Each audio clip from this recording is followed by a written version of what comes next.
Bonsoir, alors il me fait plaisir d'être parmi vous donc pour vous présenter le volet nutritionnel de la soirée.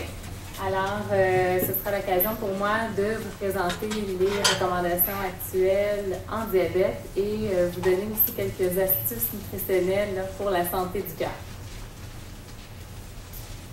Donc, on parle de diabète, d'hypertension, de dyslipidémie ou hypercholestérolémie, c'est entre autres un peu dans la même classe finalement. Ce sont tous des facteurs de risque reliés à les maladies du cœur. Par contre, la bonne nouvelle est que une amélioration au niveau de ces facteurs de risque permet en fait de prévenir ou ralentir en fait la progression vers les maladies du cœur. L'autre bonne nouvelle aussi, c'est qu'il existe un lien direct entre le mode de vie et le développement des maladies cardiovasculaires. Okay? Donc, il est en fait très important lorsqu'on a une prédisposition justement de faire des changements au niveau de notre mode de vie, et une des composantes importantes des changements au niveau des habitudes de vie est bien sûr l'alimentation. Est-ce que l'intervention nécessite un régime propre à chacun des facteurs?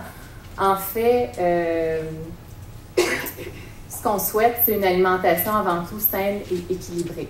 Okay? C'est vraiment la base, le fondement en fait de notre intervention. Et en fait, ce qu'on veut, c'est avant toute chose favoriser un état nutritionnel optimal. On veut viser ou maintenir un poids santé, mais aussi, en fait, avec l'intervention, une alimentation équilibrée, normaliser la glycémie, donc le taux de sucre dans le sang, normaliser aussi le taux des lipides sanguins, l'hypertension, donc aussi normaliser la tension artérielle et prévenir ou retarder les complications cardiovasculaires. Un des éléments les plus importants, donc je l'ai mentionné, c'est une bonne gestion du poids.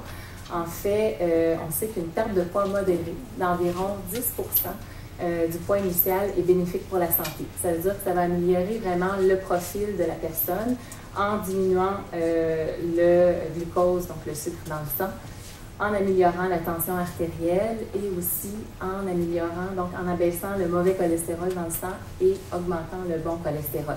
Alors, sans nécessairement viser un poids santé, on arrive déjà à améliorer notre profil juste avec une perte de poids quand même de 10%. Puis ça permet à ce moment-là de réduire les risques cardiovasculaires. L'Association canadienne du diabète, donc les recommandations actuelles, c'est vraiment une approche visant les recommandations du guide alimentaire canadien, excusez-moi. Donc, une consommation d'une variété d'aliments provenant des 4 groupes alimentaires, okay, et assurer une consommation adéquate en glucides, lipides, protéines, vitamines et minéraux. Okay? Donc, comme j'expliquais, il n'y a pas de régime pour diabétiques. En fait, ce qu'on veut, c'est vraiment une alimentation satisfaisante, variée et équilibrée, okay, plutôt que restrictive. Au niveau de la répartition des nutriments, ce qu'on va viser, c'est la même chose aussi que chez la population en général. Donc, on parle d'un apport en glucides qui représente de 45 à 60% de l'apport énergétique total. Et ce qui va être important ici, c'est vraiment d'augmenter son apport en fibres alimentaires et de limiter sa consommation de sucrose, qui est le sucre raffiné en fait. Pour les protéines, on va viser un apport entre 15 à 20%. Okay? Et ce qui est important, c'est vraiment de favoriser les poissons, on va voir un petit peu plus tard, et les protéines végétales. Finalement, pour les lipides, on recommande moins de 35% de la part énergétique totale. Et ce qui va être encore important ici, c'est vraiment les sous-recommandations, donc de limiter le plus possible les acides gras saturés et trans dans notre alimentation et favoriser en fait des acides gras monoinsaturés et polyinsaturés. Les glucides, pourquoi ils suscitent autant d'intérêt? En fait, on a vu que c'était notre principale source d'énergie. Donc, les besoins en énergie chez les personnes varient autour de 50%, comme on a vu de la part énergétique totale. On sait aussi que c'est le principal nutriment qu'on retrouve dans les aliments et qui affecte la glycémie postprandiale. Ce qu'on entend par postprandiale, c'est après repas. En fait, je vous dirais que la majorité du glucose qu'on retrouve dans le sang de 15 minutes à 2 heures après les repas proviennent des glucides et des aliments qui en contiennent. Donc, ce n'est pas de tenter d'éliminer en fait les glucides parce qu'on en a besoin, mais c'est d'apprendre à bien gérer la quantité consommée et bien les répartir durant la journée.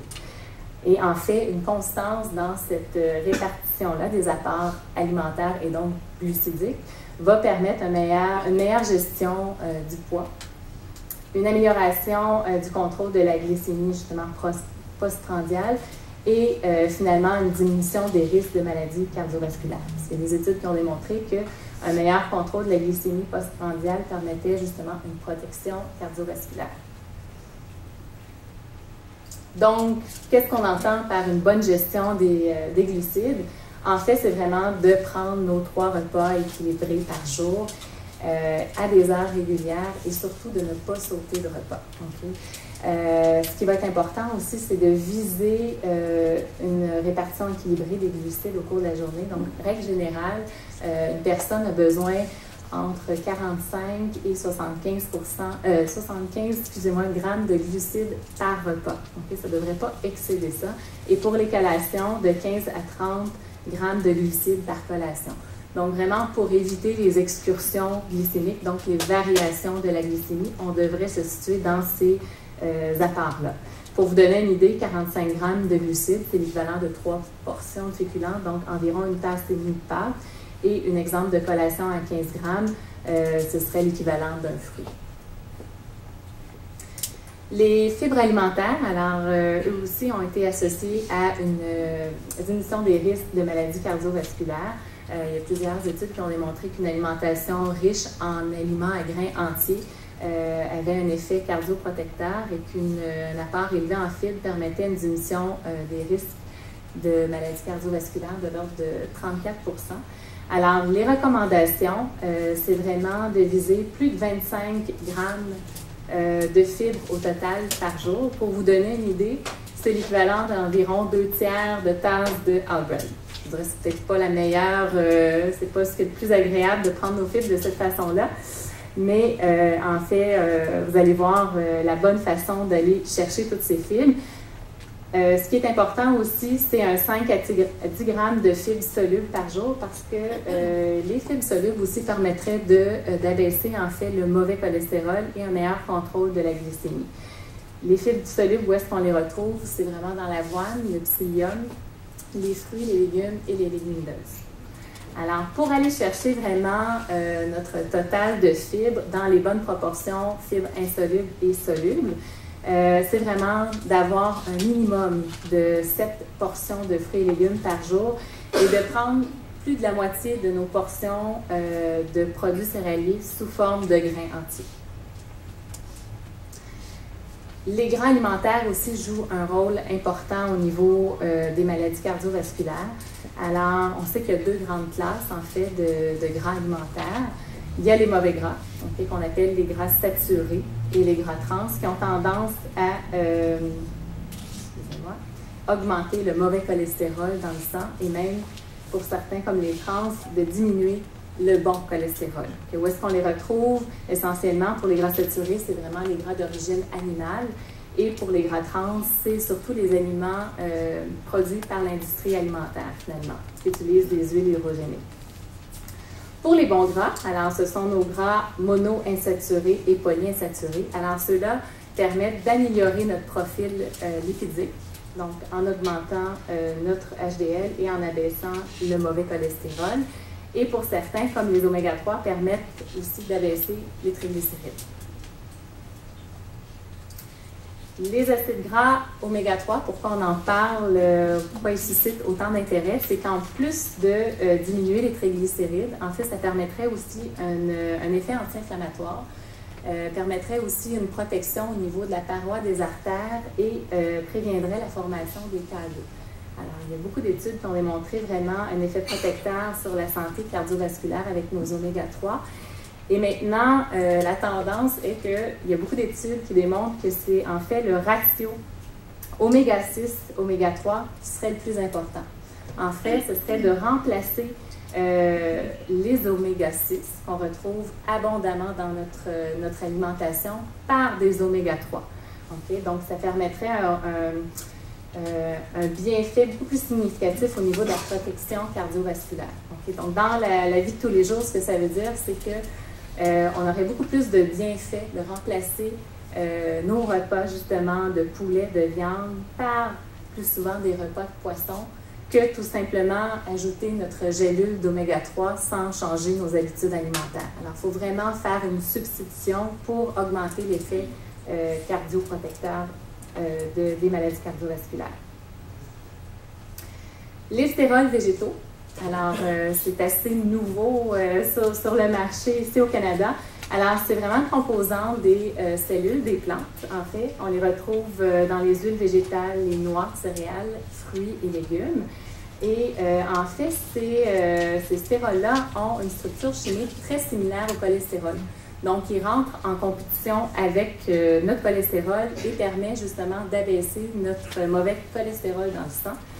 Et des études ont démontré que 2 grammes de stérols végétaux par jour permettait vraiment d'abaisser de façon significative notre taux de mauvais cholestérol. Par contre, je vous dirais que c'est assez difficile d'aller chercher ces stérols-là de façon naturelle dans les aliments. En fait, il faudrait consommer vraiment des quantités impressionnantes d'aliments.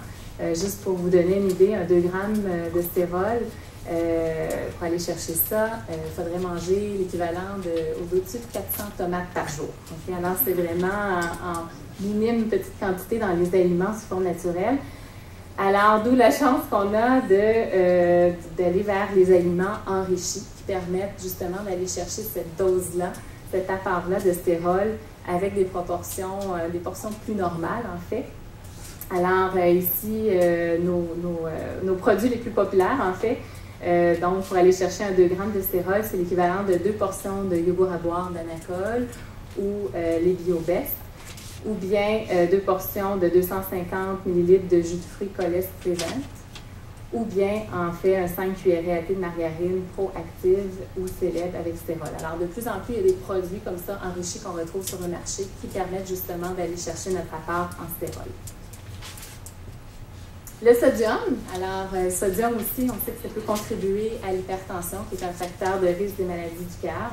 Donc, on sait que les Canadiens consomment plus de 2 fois la quantité de sodium recommandée quotidiennement. Et en fait, plus du 3/4 du sodium consommé provient du sel ajouté dans les aliments, dans les mets pris au restaurant et repas apportés.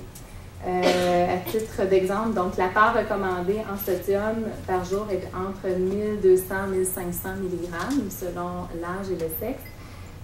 Et en comparaison avec une cuillerée à thé de sel, on retrouve 2400 mg de sodium et un sachet de soupe Lipton, donc poulet et nouilles traditionnel qu'on connaît bien, 3760 mg. Alors, c'est 3 fois la recommandation quotidienne. Donc, un régime faible en sodium permet donc de réduire de 25 à 30 les risques de maladies cardiovasculaires, donc les crises cardiaques ou accidents vasculaires cérébrales. C'est pas rien.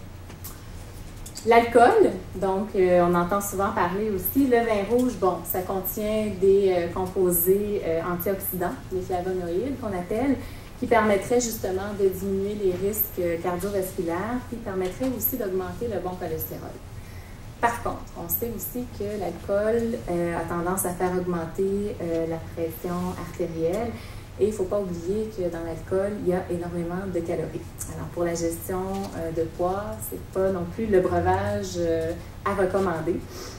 Donc, c'est très mitigé au niveau de l'alcool. En fait, ce qui est important, c'est, oui, d'en consommer, mais avec modération. Alors, les recommandations sont de 1 à 2 consommations par jour pour un maximum de 14 consommations par semaine pour les hommes et 9 consommations semaine pour les femmes.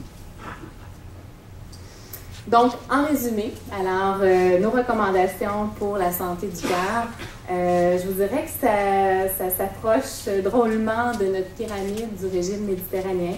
Alors, vraiment beaucoup de fruits et légumes, c'est-à-dire au moins 7 portions par jour, de couleur foncée idéalement.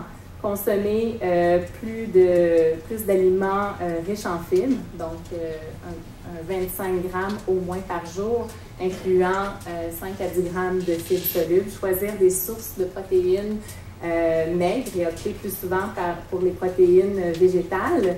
Intégrer les oméga-3. Pensez à au moins vos 2 repas de poisson par semaine. Ajouter des aliments aussi enrichis de stérols végétaux. Répartir les apports alimentaires avec une prise régulière des repas. Réduire la consommation de sodium et consommer l'alcool avec modération. Je termine en vous donnant quelques indications la prochaine fois que vous allez aller à l'épicerie. En fait, quelques points importants là, à regarder dans la sélection de vos produits. Donc, vraiment limiter à moins de 2 grammes les gras saturés et trans dans les produits par portion. Limiter aussi l'apport en sodium à moins de 140 mg de sodium par portion et on pense à augmenter aussi nos fibres, donc viser des aliments de plus de 3 grammes de fibres par portion. Alors, je termine en vous donnant quelques sites de référence, en fait, où vous pouvez aller chercher davantage d'informations pour compléter le sujet de la soirée et où est-ce que vous pouvez aussi retrouver des petits dépliants intéressants, là, où est-ce que vous pouvez aller chercher d'autres informations. Nous avons d'ailleurs des petits exemplaires ici présents ce soir. Si vous voulez les récupérer, ils sont à la table où est-ce qu'il y a le café. Alors, je vous remercie.